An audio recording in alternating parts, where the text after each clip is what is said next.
So, ayan guys, yan po yung gawa ko sa customer ko. Nag-trade coat po ako sa gel polish niya kasi yan yung pinili niyang kulay, mas light.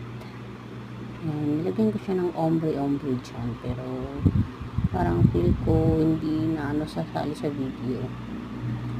Nag-try lang naman ako. Sinubukan ko lang mag-upload sa YouTube. So, ayan, napakalinis ng paglagay ko guys. Kailangan dahan-dahan para pulido yung paglagay at maganda yung result. Tsaka hindi mo na kailangan punas-punasan pa para mga tagiliran pag may mga sabit-sabit na gel polish. So, ayan, may sabit na naman para mas mabilis ang gawa. Pag may mga sabit kasi, matatagalan ka lalo. Ayun po. Thank you for watching. Ciao lang.